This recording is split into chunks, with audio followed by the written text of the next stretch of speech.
Praise be Jesus Christ. Sometimes I like to listen to some French preaching on YouTube. The other day I was listening to an elderly French priest, and in his preaching he said, everyone is saved.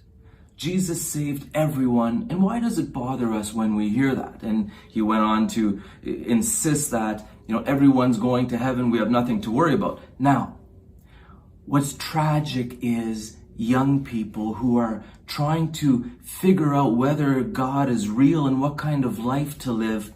When they're told things like this, they go astray. You see, we need to proclaim what the scripture says.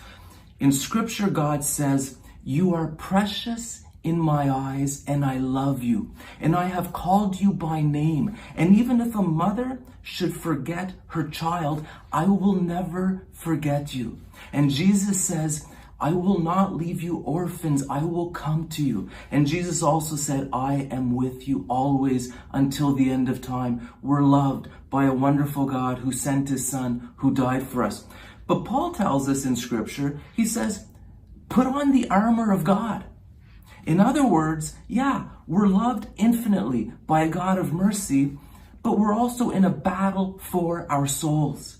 The world, the flesh, and the devil are trying to kick our butts, and we need to fight. And I think as young people, especially young men, we know that deep inside. And so to be told that, hey, everyone's saved, you don't need to worry about anything, it's simply not true. It's not what the scriptures says.